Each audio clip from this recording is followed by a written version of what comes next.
Hey guys, welcome to another video for the POCO X3 Pro on which we've been using Conqueror OS for the last 2 to 3 days. Now this of course has taken the back seat. Now it's become a secondary device, but that doesn't stop me from trying custom ROMs, trying each and every absolute important feature and bringing out a complete review like this one to you guys, wherein you can know how good or bad the operating system is, how good the gaming is, what are the benchmark numbers and fun stuff like that. And hopefully we'll also be doing a live stream that is a live gaming test with this particular ROM. But before we get into all of that, if you haven't already, please subscribe and hit the notification bell icon so that you get notified every time I upload a video. In the description of each video, you will find the link to our Telegram community where you have more than 1100 like-minded people chatting with each other, helping with each other, exchanging ideas. So it's a lot of fun there. Join us there as well. Last but not the least, if you think the hard work is worth the effort, please click on the join button and support the channel. Now without further ado, hello awesome people. Welcome to PhoneOps. My name is Kailash. Let's get going.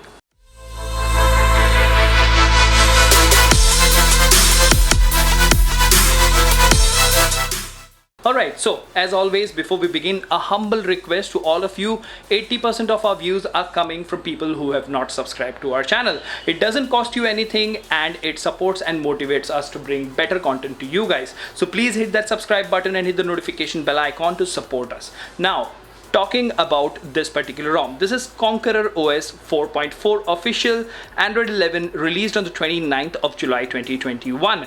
Now device changelog says it is an initial official release. It ships with Chaldea kernel. Suggested firmware is 12.5.2 global. Safety net passes out of the box. SE Linux status is enforcing, ships with GApps. Now that answers quite a lot of your daily driver questions. Now when it says safety net passes out of the box, that means you don't need to worry about your banking applications at all, because as safety net is passing, that should be just fine. Play Store device is certified Widevine L1. I've not had any issues. Netflix and Amazon Prime HD have been working just fine.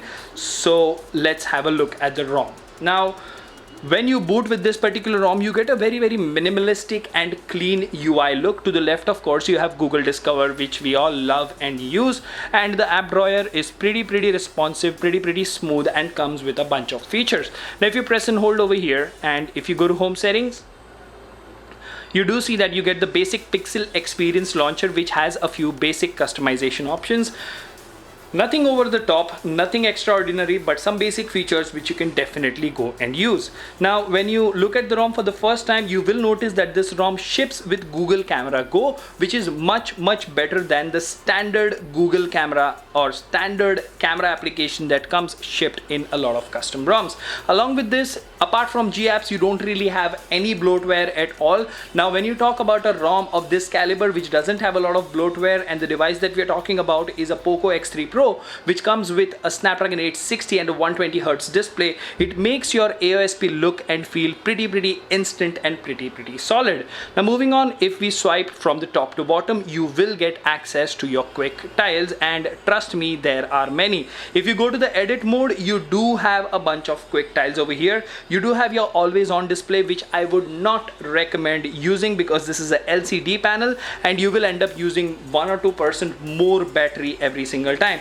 You do have stuff like reading mode, invert colors, and then you have always on display, you have caffeine, focus mode, bedtime mode, live caption, and refresh rate. Now this is something good. This is something that I've not seen in a lot of ROMs, wherein you do have a quick tile for refresh rate. Let's see, where do we have that? So 90 Hz, 60 Hz, and 120 Hz. So that's pretty good. You do have the screen recorder with a couple of options, and it allows you to record inbuilt audio. So if you click on start, over here you will have a counter and then the screen recording will start. Even with the screen recording on, you will notice that it is not giving you any stutters throughout the UI.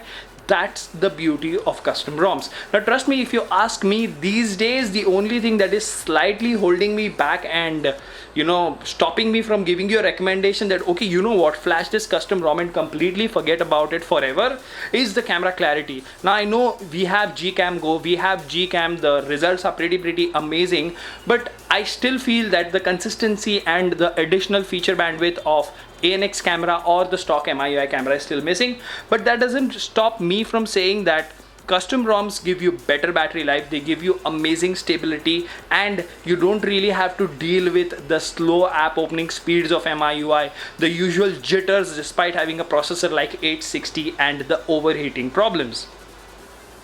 Now, as I said earlier, when it comes to performance, I am going to do a live stream with this particular ROM very soon. You will see that up on the community. But before that, let's actually go to settings and talk about the specifics of this particular ROM. Now, the moment you go to About Phone, you will see that it comes with a different About UI. You have this battery capacity, screen resolution, memory, and the device name is a Poco X3 Pro. If you click on Android version is 11. It does come with an old June security patch, which I'm pretty sure by the next update they will fix it.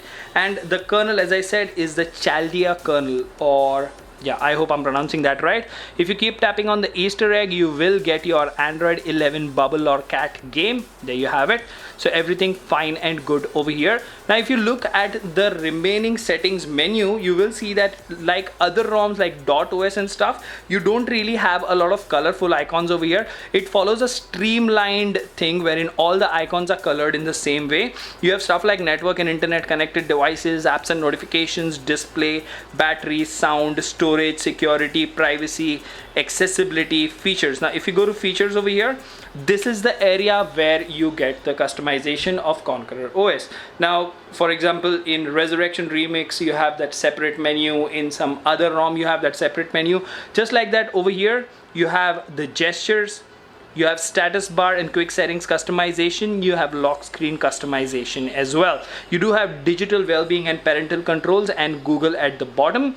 Now, under system, you do have all the basic options and you do have a built-in updater, which is a good thing. Now, moving on, if you actually go to display, you will have things like live display, styles and wallpapers, refresh rate. Minimum refresh rate can be set to as low as 60, and dynamic refresh rate has been working just fine. You have options like tap to wake, enable blurs, lock screen charging info, and stuff like that. Now, I'll tell you that the charging and the battery backup on this device has been pretty amazing. Most of the times this device has been lying idle at the side while I'm working on this device or this device. So, you know, the standby battery drain is pretty amazing. I saw it go from 100 to 100% for half an hour at least without losing any battery. Now, mind you, I don't have a SIM card in there, but I do have apps that are using the phone. You do have stuff like aggressive battery, and as I said, the charging is working absolutely fine. So fast charging should not be a problem. Now, in addition to that, you do have the thermal profile mode, which gives you access to the gaming mode. So you have stuff like gaming benchmark, camera, dialer, all the other options which you can set for the thermal profile, and you do have pretty decent and pretty consistent performance in this particular operating system. Now, over here you do have your assistant shortcut as you can see it in Android 11, and you do have your Android 11 screenshot. Apart from this, if you go to the recents menu again, you will have your Android 11 select option, which works like a charm.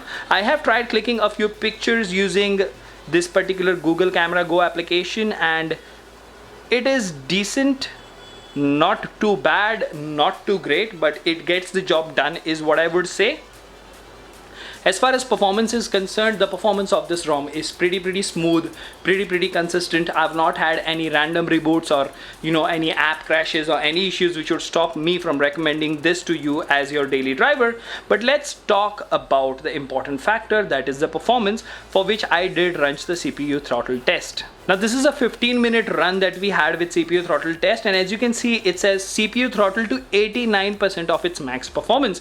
Now, if you ask me, I consider anything above 90 a very good result, but considering this is a 15-minute test and the scores are pretty decent, this was a very good experience. Now, moving on, if we talk about Geekbench over here real quick, so if you go to history, the latest run 783, 2770. Now, once again, this is not the highest score that I've seen on the Poco X3 Pro, but it is pretty decent. It gets the job done really well. And then we have our old friend Antutu benchmark as well, in which this device scored pretty decent, 568,959. That's very close to 570,000, and trust me, that is a good score.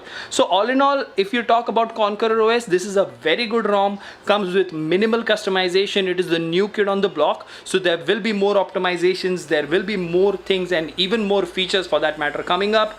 Your wideband L1 is taken care of, your banking applications are working absolutely okay, fast charging is there, good battery life is there, and amazing gaming performance is there. Let me know in the comment section if you want me to do a live gaming test on this particular ROM or not. Until the next one, this is Kailash signing off at PhoneOps. Keep smiling, take care, goodbye.